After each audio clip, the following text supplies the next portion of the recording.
going to go through GMAT prep, what really works. So I've been teaching the GMAT for over 7 years now.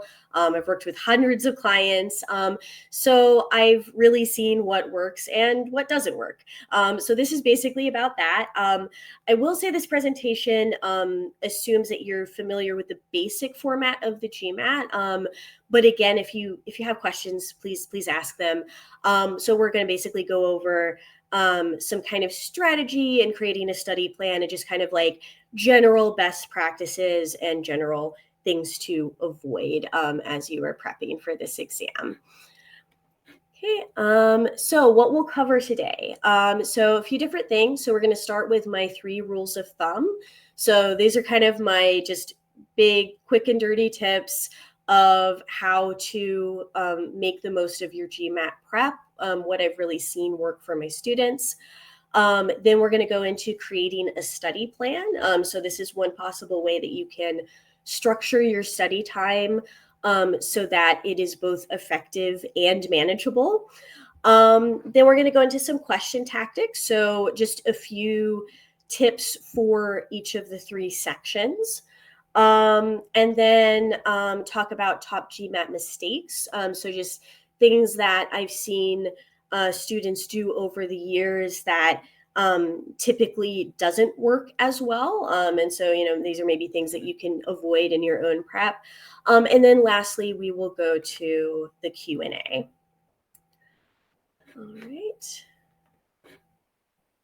All right, so a little bit about me. I think I started this, but I'll go ahead and say it again. So I'm Audra. I've tutored hundreds of clients for the GMAT, as well as the GRE. I tutor for both exams. Over the past 7 years, I've had admits to Harvard, Yale, MIT, Cornell, and many more. I have a 98th percentile GMAT score and a 99th percentile GRE score. Okay, so now we'll go on to the 3 rules of thumb. If you stick to these, you'll be ahead of most test takers. This is what I've really seen has worked with students. All right, so without further ado, so rule number 1, be consistent. So this is a simple one, but I put it number 1 for a reason, because I really do think it is the most important part of your prep. Big gains are nearly impossible without consistent effort. So studying, many hours one day and then kind of leaving it and not picking up until, several weeks later, doing another big study session, and then, stopping prep again for a while. It's just like, that just doesn't work very well. You really, really need that consistency if you are looking to meaningfully raise your score, which I'm sure most of you are. So simple, but extremely important. But consistency does not mean that you're working, you're doing crazy study hours, or, you're doing as many problems as you can possibly cram in every week. All it means is that you're engaging in meaningful practice most days of the week from now until your test. So that might look like studying for 2 hours, 4 days a week, something like that. Or maybe 1.5 hours, 5 days a week. And, it will depend on, your needs and your goals and all of that. But again, it doesn't have to be, I wouldn't recommend, say like over 20 hours a week. I think, then it kind of has diminishing returns. And yeah, just make sure that you have time for other things in your life. The important thing is that it's consistent, even if it's less than what I just said. Make sure it's consistent from week to week, and that you're studying, if at all possible, most days of the week. 4 days is fine. And then I also want to mention that this consistency doesn't just apply to the practice, like I was just mentioning. So, as in making sure that you are practicing regularly, regular intervals. This also has to do with the strategy. So there are many strategies that you can apply to GMAT problems. I'm going to go through some of them today. I'm sure you will learn other ones from other presentations, other tutors, maybe courses that you're taking or thinking about taking, study guides. There are many different approaches, whatever approach you're using, make sure you're consistent with applying that approach whenever you practice. So for example, if you are working on reading comprehension, there are different strategies on, going through the passage, maybe taking notes so you remember the important parts of the passage. If there's a specific way that you're doing that, make sure you're doing that every time you practice. Don't do one thing in your practice and then expect to do something different in the test. Yeah, so that's basically it for be consistent. It doesn't look like we have any questions, so I'll go ahead and continue on, but feel free to jump in if you have anything.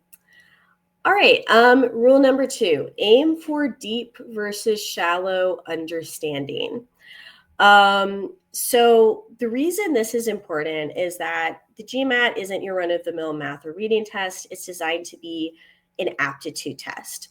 It's designed to measure your problem-solving skills in real time. So the concepts, so things like, maybe like ratios for math or understanding, an assumption in a critical, my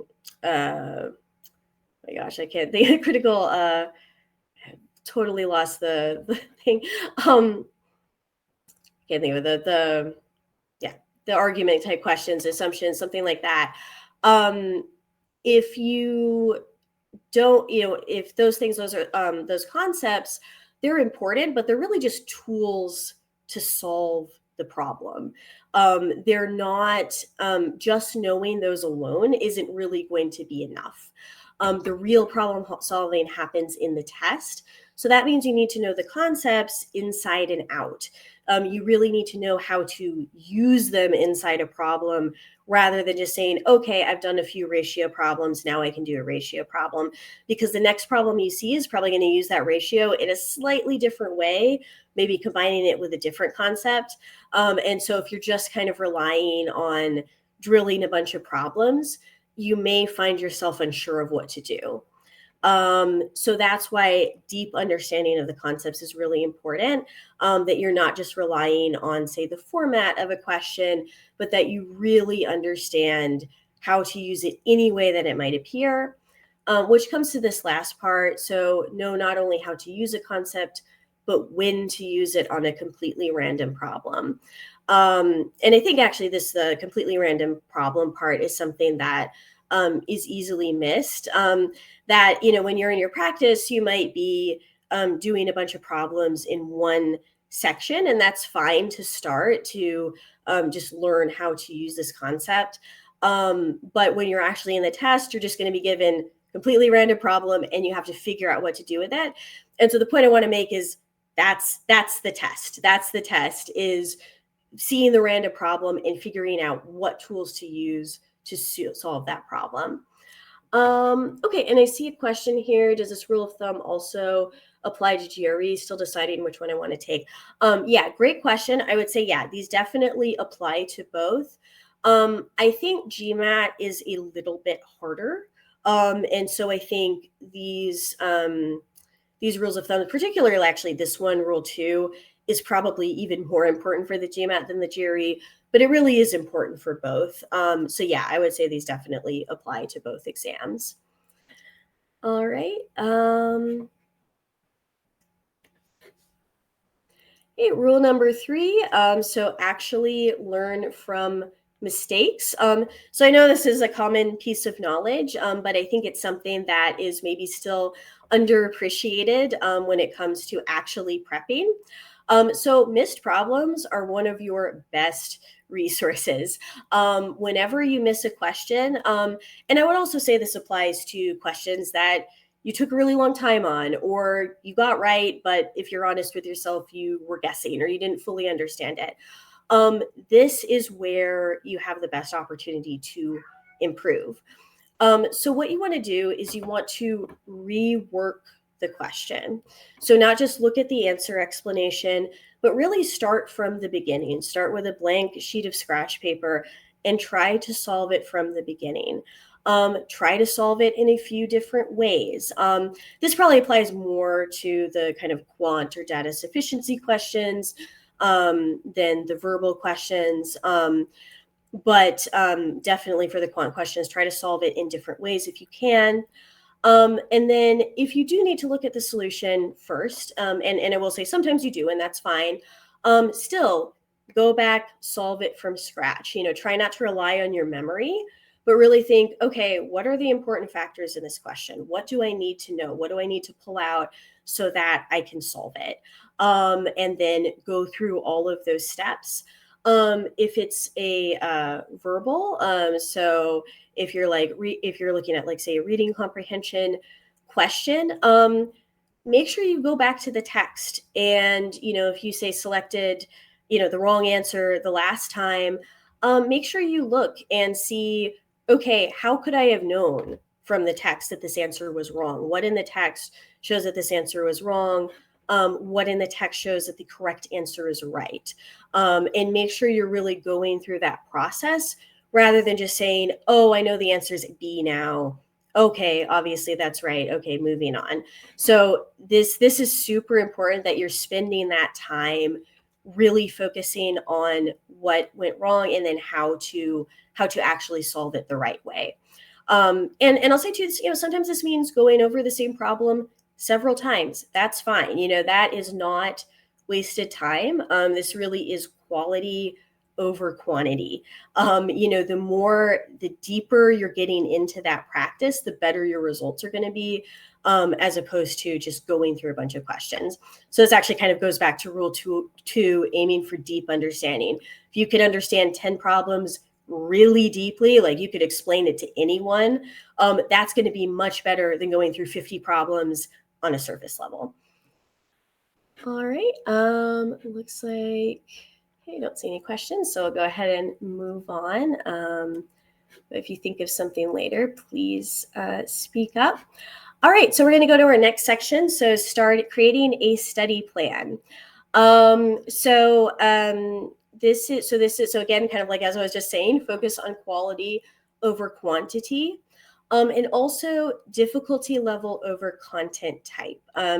So what I mean by that is, I think this kind of goes back to what I was saying before about the GMAT being an aptitude test. It really testing your problem solving skills rather than your knowledge of a particular concept. I found time and time again with so many clients, it's actually kind of rare for a client to have like one very specific question type that they have a lot of trouble with. It's much more common that they have trouble with the difficulty level of the question. So maybe they're getting most of the easy questions right, but then they're starting to struggle in the medium questions, or they're getting easy and medium questions right, but they're really struggling on the hard questions. That is much more commonly the differentiator than the actual content of the question. So I'm going to talk a little bit more about how you focus on that, but just kind of keep that in mind. Really think about mastering the difficulty level as opposed to mastering, really zoning in on like one very particular type of question. Second part, build in time for review, spaced repetition. So this kind of goes back to what I was saying about learning from your mistakes. This should be a critical part of your prep. So again, having that time to go back and look at what you've done before is going to be invaluable. Focus on that rather than covering as much as possible. And then when you really don't know a concept, take some time out to focus on it, then get back to your original plan. So I'll talk about this a little bit more later too. But absolutely, if you find that something really isn't clicking for you, then you definitely want to stop and make sure that you understand that a little bit better before moving on. All right, so here are a few steps. So first, so look at the length of time you have to study, both in weeks and number of days per week. Then create a chart, and your chart might look something like this, hopefully with more than 3 weeks. 3 weeks probably isn't enough prep. That's what I had room for here. But yeah, just something kind of simple like this. Obviously, it doesn't have to look exactly like this, but just something where you're being very clear about what you're going to cover each week and each day. You can put the dates in here if you would like. And then I'm going to have this on the next slide, so don't worry, we'll continue looking at this. Okay, so then second step, So try to split your time about equally between quant verbal and data insights. Obviously, this might be different if you're already happy with your score in a particular section. That does happen sometimes. Maybe somebody's much stronger in verbal versus quant or vice versa. So that's fine. Obviously, adapt to your needs. But yeah, again, pretty simple. So it should look something like this. So I just did quant verbal data insights and just filled it out the whole way with that. Obviously, you can do whatever makes sense to you. But the point is, you should be covering each section of the test regularly so that, again, you're kind of getting that spaced repetition. You're not spending too much time away from any section of the test. Okay, and then each day that you study, you'll be splitting your time in two ways. So the first is that you're going to work through official questions in your section for the day. So what I mean by that is, like, so say if that day is a quant day, you're going to work through official questions in quant. You'll start with the easy difficulty, and you'll time yourself for the set. So how many questions you do will depend on a lot of different factors, but let's just say you're doing 10 questions. So just, so say, you have questions 1 through 10 in your book. Just set like a stopwatch, set a timer, and start working through them. Don't worry about the time, just like have the time going. Work through that set of 10 questions. At the end of that set, then you can stop the timer and then you can see how long it took you. At the beginning, I would not worry if your time is way off. You will work on getting that down, and that's fine. That's to be expected. But this will kind of get you in the habit of timing your work and understanding how long it's taking you. And I say time for the set rather than per question, because that's exactly the conditions that you will have on the exam itself. And so this, again, just kind of gets you into that habit of managing your time without managing your time on every single question, because that's going to be too time consuming, if that makes sense. So then once you're done with that set, grade your work, so go back, check off if you got it right or wrong. Record how long the set took you, just talked about that. Then calculate the percentage of correct questions. And the questions you got incorrect. So, mark those down. So what I mean by that is, like, basically the questions that you got incorrect, make sure you're marking them down somewhere, because you're going to come back to those later in your practice to review. So that's the first part of your prep for each day, is going to be just working through those official questions. And then the second part is going to be reworking a handful of questions from your previous missed questions. So that could be ones that you missed that day. It can also be ones that you missed further back in your prep. And I would actually recommend doing some from different points in your prep. So like that question you missed 2 weeks ago, revisit it now, right? See, can you actually still remember? Can you still guide yourself through the entire solution? And if not, that's okay. That happens a lot, but that's why you want to keep doing it. And basically the idea is you keep those missed questions on that list until you know it backwards and forwards, until you can teach it to somebody else. So again, each day you're going to do these two things. You're going to work through the practice set, record all the grading, and then also spend time reviewing previous missed questions.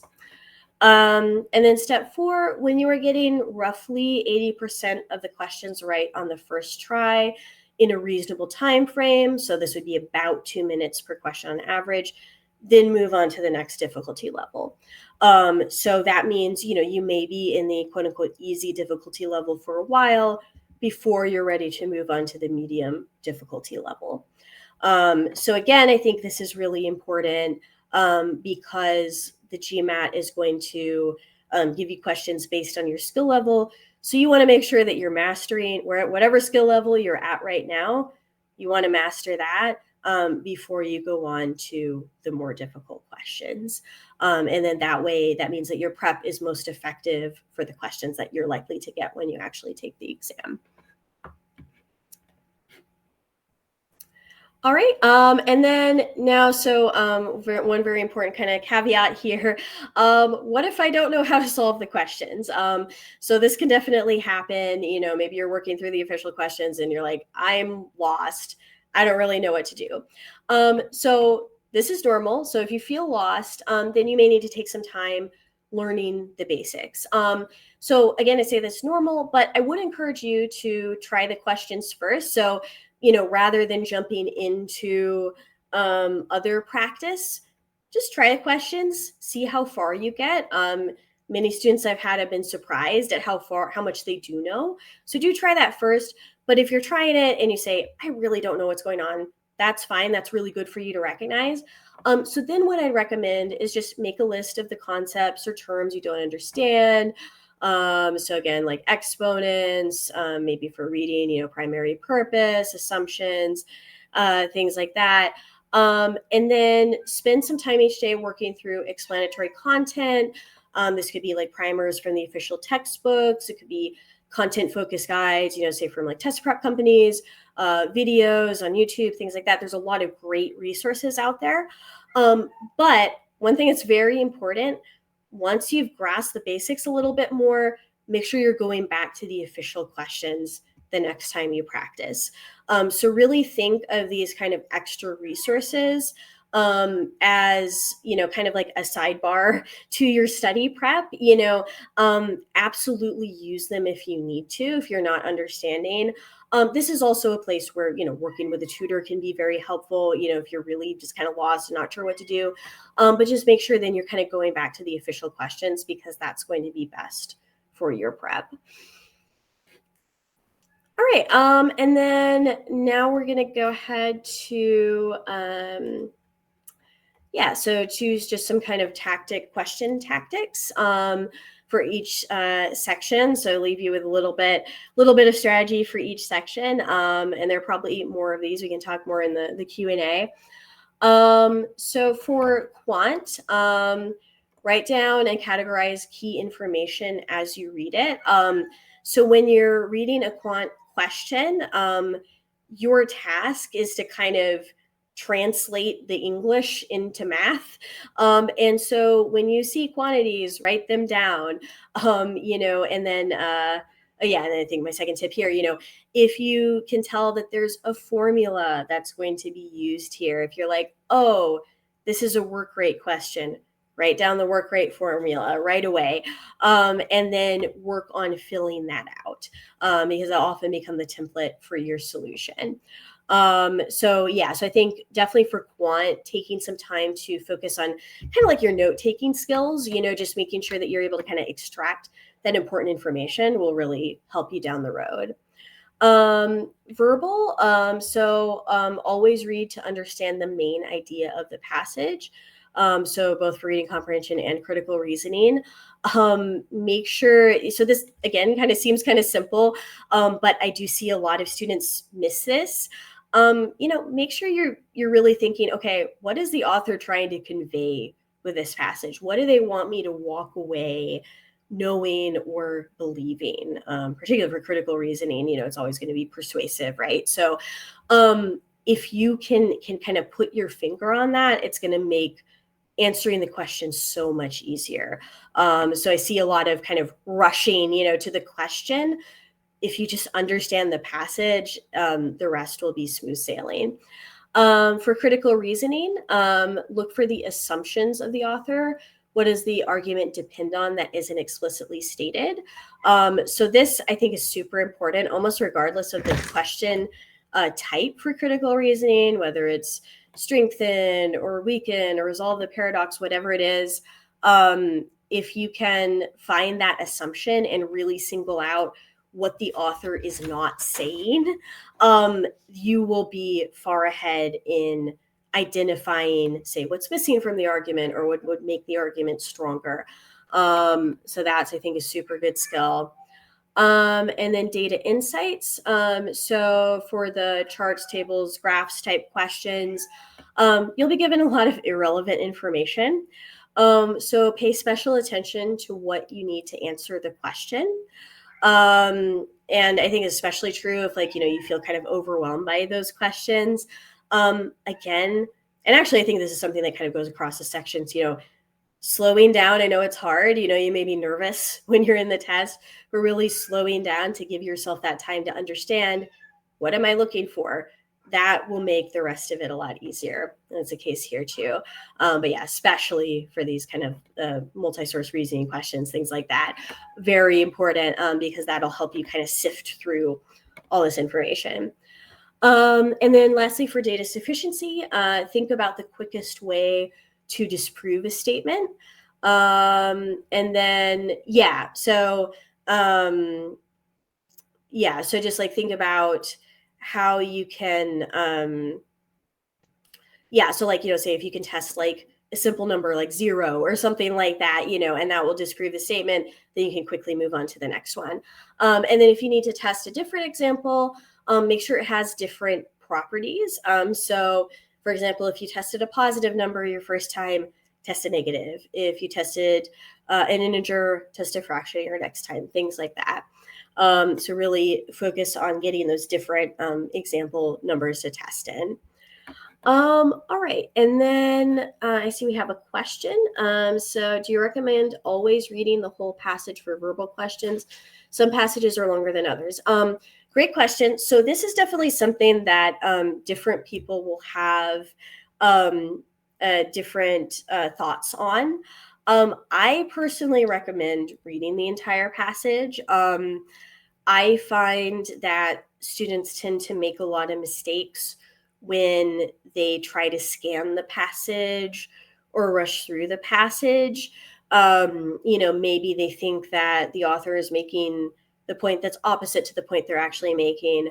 Also, something that the GMAT does a lot is there will be different people or groups described in the passage, and maybe they each have their own opinions on a matter. Maybe it's a scientific passage and you have two groups of scientists and they have differing hypotheses about the water salinity or something like that, right? And so you have to be very precise about who believes what and why and supporting that. And so I think I would say reading the whole passage is the best way to do it, because then you have a handle on the entire concept.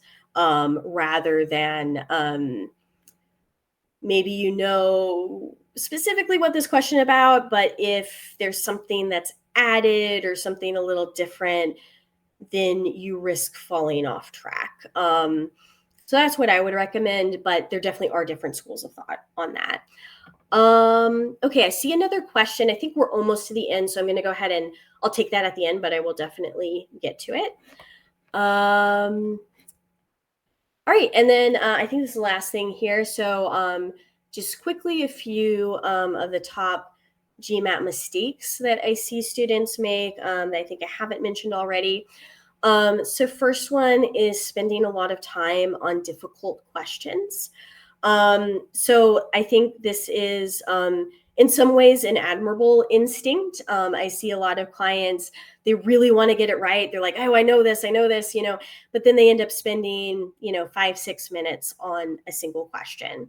So this is something I would say when you are working through your time sets to really be mindful of just, kind of have that mental sense in your head of when it's been about a minute and a half, and if you are still really lost, put in your best guess and move on. And this would also be in the real test a good question to flag. Might be one of your 3 questions to go back and change your answer on if you have time. But if you don't, you've already selected something, so at least you have a chance of getting it. Again, this is a pretty simple one, but very important. So I want to emphasize it. The test should be looked at holistically. Any one question does not matter that much. So, please don't get stuck on just really trying to get that one question right, because unfortunately it will hurt your score as a whole when you don't have enough time to focus on later questions that maybe you do know how to get right. Mistake number 2, just reading the answer explanation on missed or time-consuming questions. So I talked about this a little bit already, but definitely want to emphasize this. If you miss something, don't just read the question and say, or don't just read the solution and say, okay, that makes sense, and then move on. If you do that, almost certainly the next time you get a question of comparable difficulty, you're going to be stuck again, because you didn't really do the work to go back and say, okay, how do I actually solve this? How do the sort of steps of the problem fit together? So that is probably one of the biggest ways that I think students can end up spending a lot of time on prep, but not really seeing that improvement because they're not learning from those mistakes. They're not really absorbing the new information.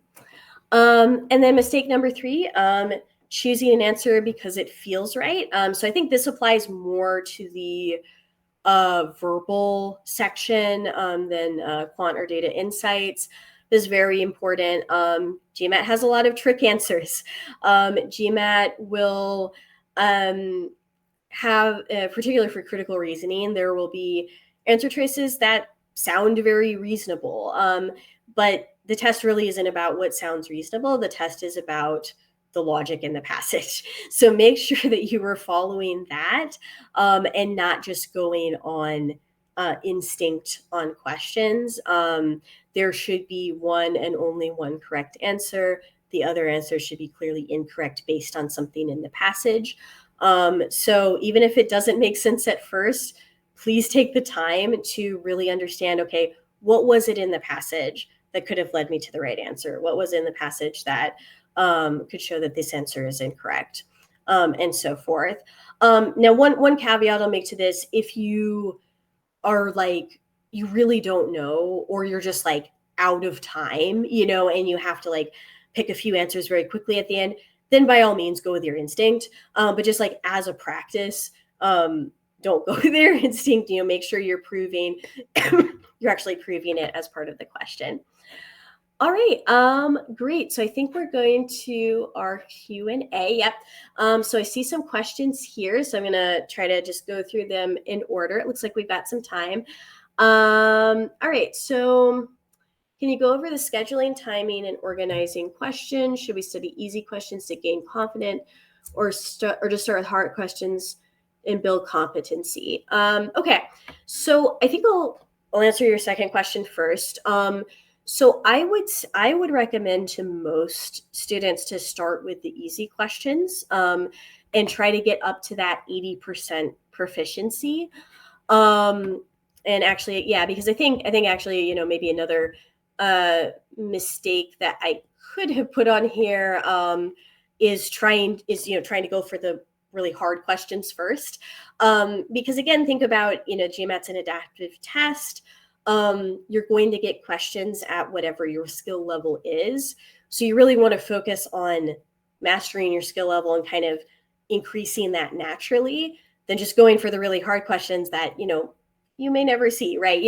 And so I think starting with the easy questions, also starting with and I mean, they don't always seem that easy, but starting with the easy questions, another advantage of that is you get a sense for how the questions work. The more difficult questions, they're just kind of adding a little bit of complexity, but it's the same basic structure. So yeah, I would recommend starting with the easy questions and then going up. Exception could be, if say you take a practice test, and you're already scoring at say a 645, which is about equivalent to like, 700 on the old exam. If you're already scoring that high, then yeah, you can probably start at least on the medium questions. But for most people, I would say start on the easy questions. All right, so scheduling, timing, and organizing the questions. Yeah, so let me, so as far as scheduling, I would recommend something like this, like just kind of writing out the days that you're going to study, and then kind of picking one section of the test to focus on for that day.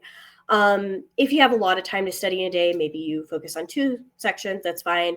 And then I would say kind of try to split your time between doing new questions, new official questions, and reviewing your missed questions. So, what this might look like is maybe you have like an hour to study that day. So that maybe that means that you do 10 questions, right? So that should take you about 20 minutes. If it takes you 30 minutes to start, that's fine. So you'd work through that test, just that through that set, just as a block. Time yourself so that you know how long it's taking you. Then, grade them and everything like that. Write down the ones that you got incorrect for later reference. And then for the second 30 minutes, then you take a handful of those questions and work through those. And for that, that's not timed. This you really want to understand what's going on. So that's why I say a handful, because it kind of depends on how long it's going to take you to work through the question. So, it might be 5, it might just be 2 or 3, it might be 10, if you're moving through the question quickly. But yeah, something like that, kind of splitting your time between those two. Yeah. And then as far as like scheduling to, I didn't talk about this too much, but I mean, I think something that many of my students have found helpful is just, kind of having a regular time to study, so maybe that's early in the morning. Maybe that's a particular time in the evening. But I think the more regularity you can build in, the better. All right. If you're aiming for 720, what are strategies you can do when studying pattern recognizing? Not entirely sure what you mean by pattern recognizing. If you want to come off mute, feel free. Okay.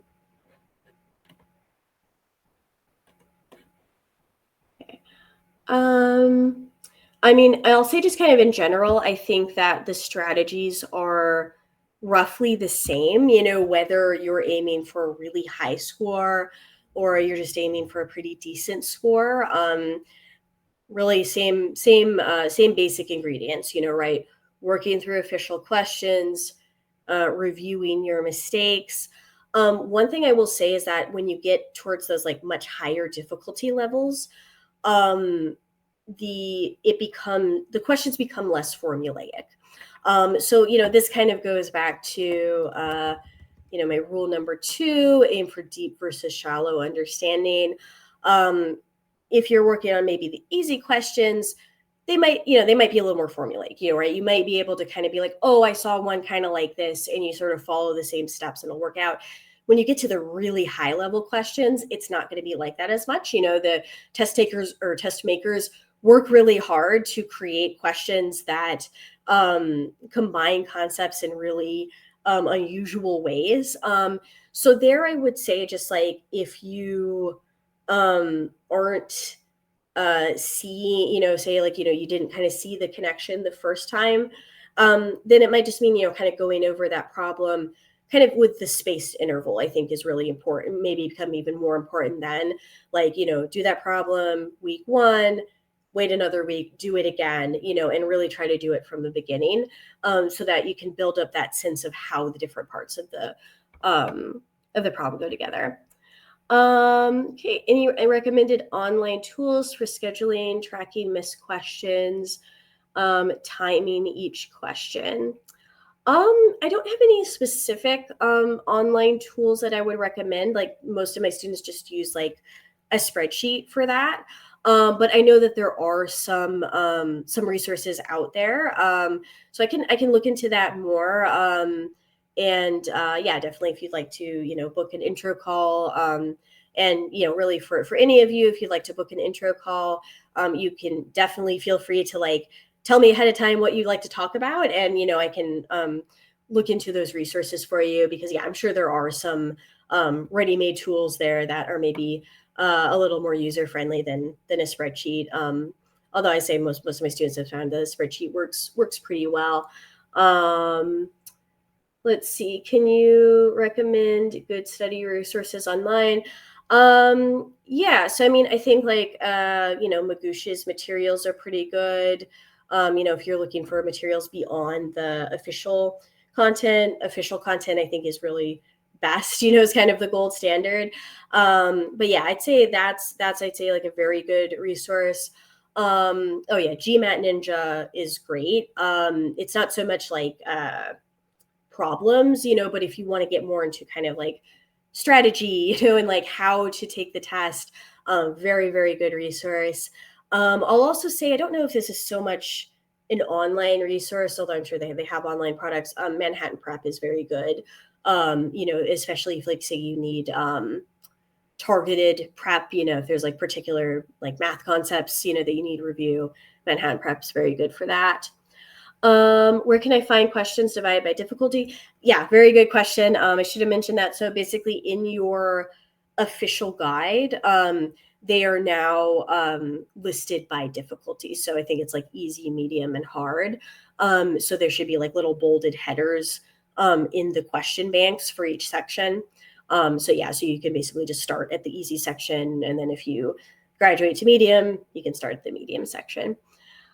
Whole study plan be used for GRE too? Yeah, I would say absolutely. I mean, it's pretty much the same idea. You would just be changing the question types, but yeah, absolutely, you could use this for GRE. All right. I've been getting 555, 575 in the past 3 attempts. Should I switch to GRE if I'm still aiming for round 1 in September? So that's kind of a difficult question to answer. I think it would be really good to look into why you have been getting scores consistently in that range. Changing the test may not do that much. One thing you could try to see if changing the test could help would be taking a GRE practice test and then comparing it to your GMAT scores. But it might be, but I'm thinking, if you're kind of scoring around that same score in each attempt, there may be some habits that you have that are kind of standing in your way of getting a higher score. And so I think the really important thing would be to identify what those are so that you can do better on your next attempt, whether that's GMAT or GRE. But yeah, I'd say definitely take a practice test before you think about switching.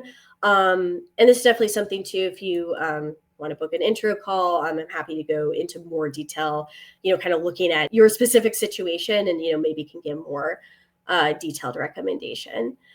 All right. I really struggle with finishing the exam on time. I have a score of 720 and want to score 99th percentile score. Any recommendation for time management in DI? So again, I think that time management is kind of an interesting concept because I think that it's often kind of talked about as its own like separate thing. But I personally think from my experience working with students that it's more of an outgrowth of other factors. So in this case, I think it's kind of probably how you're approaching the problem.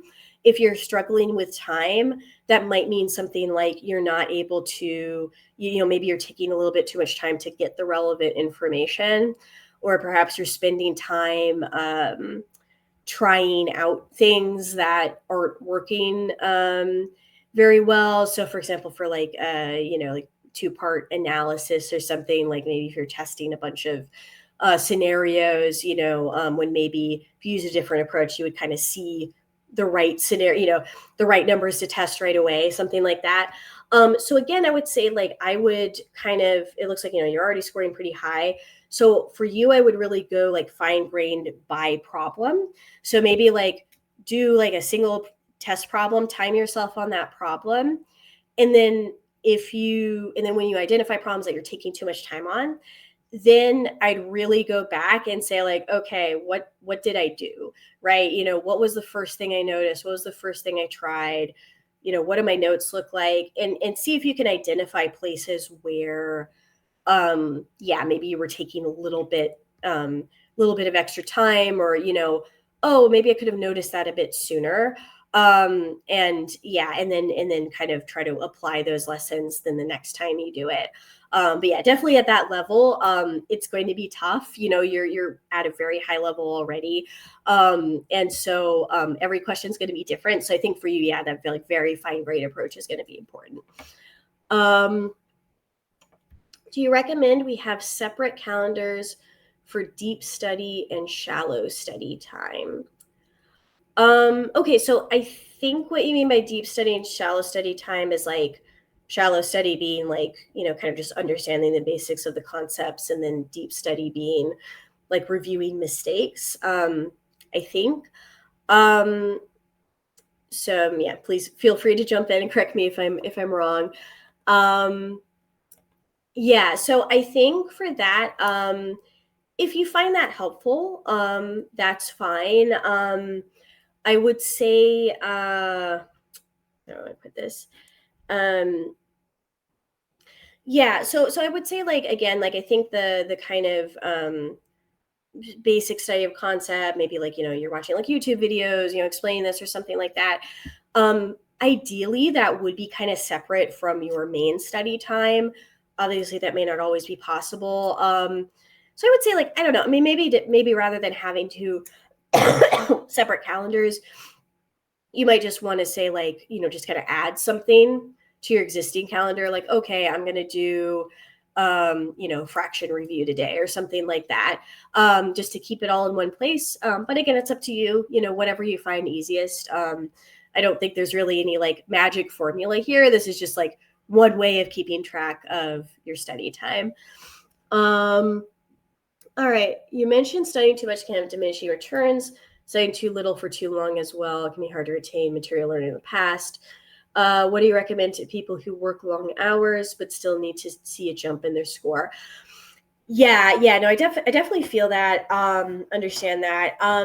And I think I would say for that, you can definitely be creative about your scheduling. So if you say work really long hours during the week and you're just like, I can't study during the week, and you need to kind of cram it in the weekend, that can work. If you want to do, say, 4 or 5 hours on Saturday, 4 or 5 hours on Sunday, that can work, especially if, maybe you're able to take a little bit of break, breaking up that time a little bit. So I'd say that's fine. But I'd say also, like, it's important to just be realistic about the time that you have to study. So, if you're kind of finding that, like, you just really don't have enough time to study on a consistent basis, then I think the honest truth is that it is going to be very difficult to like see that jump in your score. Just from what I've seen, the consistency is really important. So, like, I think feel free to be creative. If you need to move the days that you're studying, you need to do a lot more on the weekend, like, that's fine. But like, I really, really would try to have that consistency. And I would say aiming for like, I would say like at least like 8 hours a week, and if you can't consistently apply that, then it might be more challenging. This is definitely something that could be useful to like talk about with a tutor. If you, depending on your goals, there might be a workaround. But that's generally what I see is like, yeah, like I think 8 to 10 hours a week is like pretty important. So just like however you can find a way to do that. All right. I've been doing well in GRE practice, but stuck with the GMAT. Any advice for getting over mental block with the GMAT? How do we make practice fun? Okay. I mean, if you're doing well with GRE, I mean, that might be enough. I don't know if you need to also take the GMAT. But yeah, I don't know. I mean, it's a little difficult to know without knowing exactly what you're struggling with in your particular situation. I would say, like, again, just kind of like really diving into, when you're doing a question, if you feel like you're getting blocked, name what that block is, so kind of like, almost like become a detective on yourself, like really be like, okay, what is it that I'm struggling with, why is it that I'm not enjoying it? Can you really identify, like, okay, when I do the GRE, I enjoy it, but when I do the GMAT, I don't, and really think about that. Okay, just quickly, since I know we're kind of getting to the end here, I did want to get to this. I'll stay on to do more questions. I do have this discount code. I will be sending it out after the meeting as well. So Audra Z GMAT 20. So feel free to use that. It's going to be good through the month of July. But yeah, I just want to leave you with that before I continue with questions. All right.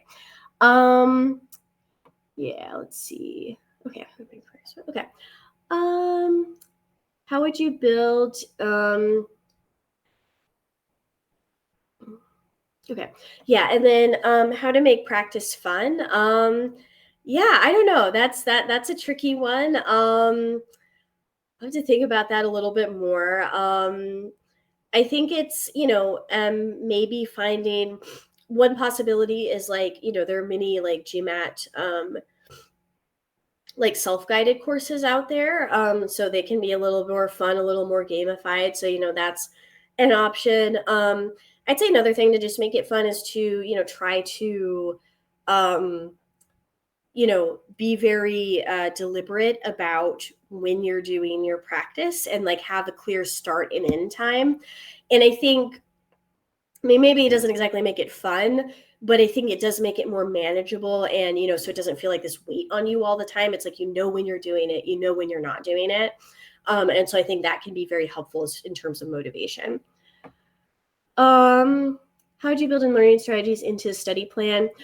Yeah, so I think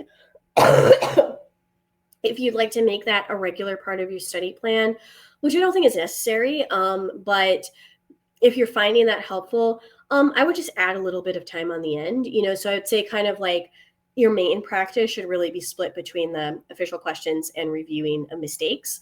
But then, you could maybe just kind of say like, okay, and then every day I'm going to take 15, 30 minutes at the end or at the beginning, whatever works for you, to, read a blog on GMAT or watch this video or something like that. Yeah. All right. Can you make a jump from 575 to 645 in a month? That is going to be really, really hard. I don't want to say it's impossible. I have seen students do that. It's not common. So just want to be realistic about that. I'd say for that, like really, if you're going to make a jump like that, I think you'd really have to identify some major things that you're like doing wrong currently and really know how to fix it, so that you're able to like dramatically increase your performance on questions. So again, something that might be helpful, to discuss with a tutor, to kind of say like, okay, this is what I'm doing, and to kind of see if there's like fast, easy gains are possible. But yeah, that is kind of a rough one. All right, and then how long will your GMAT Jerry score last after you take it? I believe it's 5 years. It's possible they could have changed that, so I'm not completely sure, but I think that's true. It's definitely will last a few years. So yeah, so some people will take it, a few years before they'll need to use it. That's fine. If you have time to study now and maybe you won't later, definitely recommend that. Yeah. All right, I think that's everything. But yeah, I'm happy to stay on a little bit if there are any other questions. Otherwise, I'll probably close it out. But yeah, thank you so much for coming today. Please book intro calls if you have any questions about what we talked about today or about anything else. I'm happy to give kind of more personalized advice. Yeah, and have a great rest of your weekend.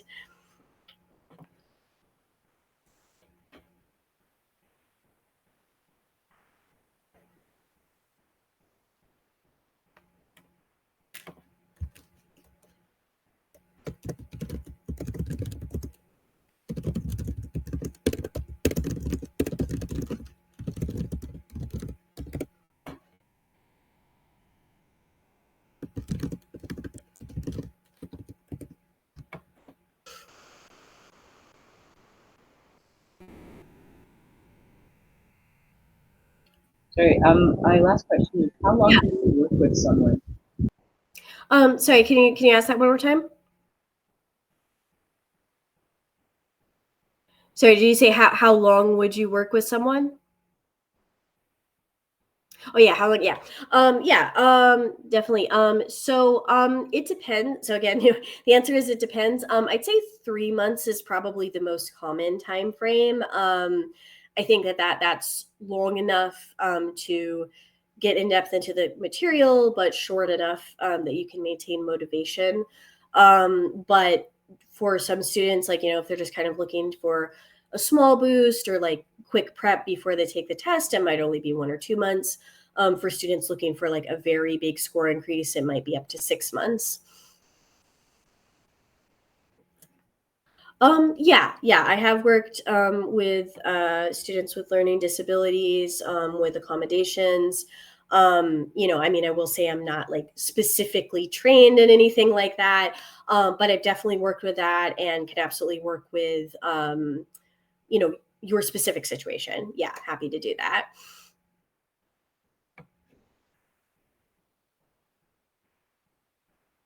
All right.